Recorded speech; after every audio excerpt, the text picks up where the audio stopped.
Track. T-R-A-C-K. That is correct. Some very talented students took to the stage at Memorial Middle School for the district spelling bee.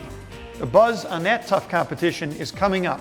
That we're above national norms in almost every domain. Plus, we'll take a data dive together with a look inside the Mentor School's latest district leadership team meeting. But first, a quick update on COVID-19 and how we're beginning to feel a sense of normalcy returning to our schools. Hello, and thank you for watching. I'm Superintendent Bill Porter. We are now just over a month out from the Lake County General Health District's update to make masks optional in schools, which we followed in Mentor.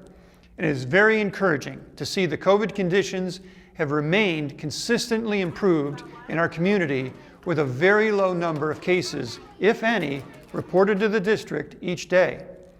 Masks are also now optional on our school buses.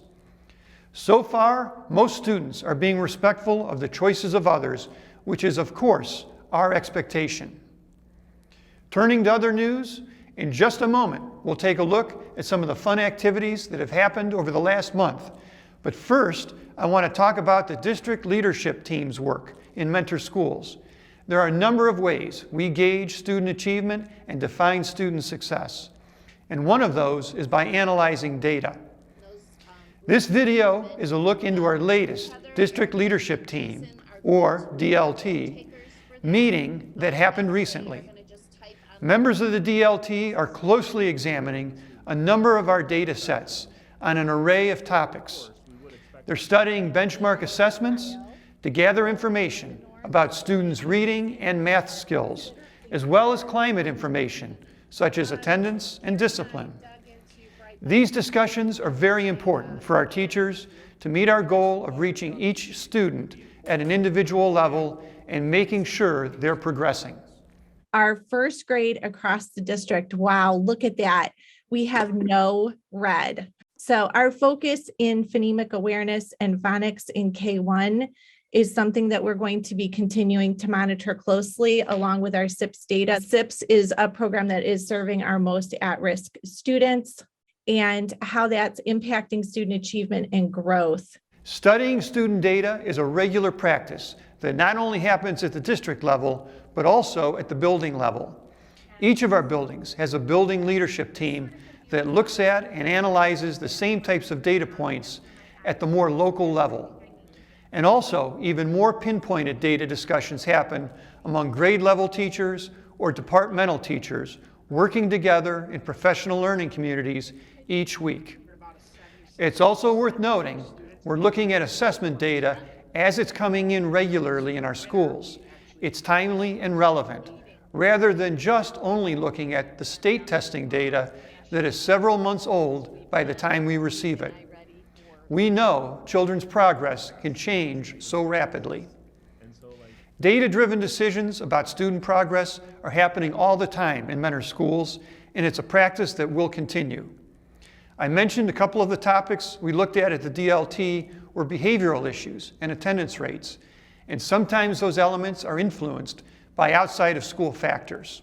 You've probably heard of fight, flight, or freeze, right? So when you experience trauma, you go into the intermediate brain. We continue working with our community partners to better understand what some of our students and families may be going through at home in terms of trauma or personal crisis, and how it can affect our students here at school. You're looking at video from a recent staff training at Mentor High School with Crossroads about trauma-sensitive schools. All of our staff teams are getting 2 training sessions with Crossroads on this topic this year, which is an extension of previous year's work. This is an extremely important resource for those who work with the community's children, and it also helps us connect students and families with resources that are available at school and in our community. Again, these are not lessons for our students, rather for our staff's professional development to help us understand and meet the needs of each and every student as an individual.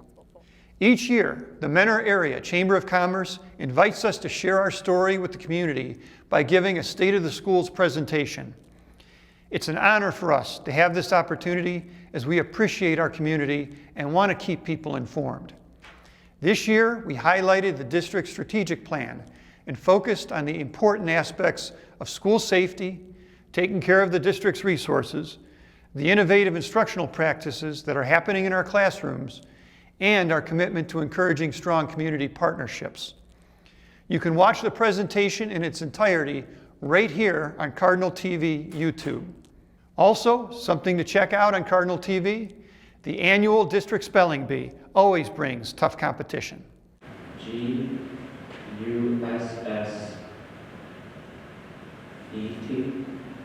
Correct. We have a champion. Tyler Rose, an 8th grade student at Memorial Middle School, is our district winner this year. Tyler went on to compete at the Lake County Spelling Bee, where he represented Mentor Schools extremely well and finished as runner-up. The Spelling Bee is for students in grades 4 through 8. It begins with competition to determine grade level winners at each of our schools and culminates in the district-wide Spelling Bee, which you're seeing in the video here. Congratulations to all of our spellers. Impressive work, as always. We are proud of you. Our Science Olympiad teams are back to competing in some events in person, while also having some events remaining virtual. And we were excited to bring back the annual Invitational at Mentor High School this year. You're looking at video from the awards ceremony from that event. And as I share this, our Science Olympiad Middle School and High School are gearing up for regional and state competitions. Good luck to all of our young scientists, and a special thanks to the many coaches who help prepare them in all the different events. And speaking of state competition, 3 girls wrestlers and the DECA team were honored with this clap out after qualifying for state competition. And a swimmer also competed in the state meet. The girls bowling and girls and boys indoor track teams also qualified for states. And many other teams and student athletes are still in tournament play. And Mentor was home to the district gymnastics meet, where our team finished out its season. It has been wonderful to see more family and friends back in the stands this year, cheering on our students. And the same goes for supporting our extremely talented music and theater students. Our concerts have been spectacular, and the winter play was outstanding. We are happy to once again be able to share these entertaining and joyous events with more members of our community in the Fine Arts Center. Happy Valentine's Day! At younger levels, the sound of laughter and fun filled the air at our elementary schools when classrooms hosted the popular Valentine's Day parties a few weeks ago. We know how important it is for students to enjoy school, and we can take a break from the books for these memorable events from time to time. We are very much enjoying the return to normalcy in our schools through traditional activities, while still, of course, keeping safety in mind. This wraps up our video update for today. As always, thank you for watching, and thank you for your continued support of Mentor Schools. We'll see you again soon.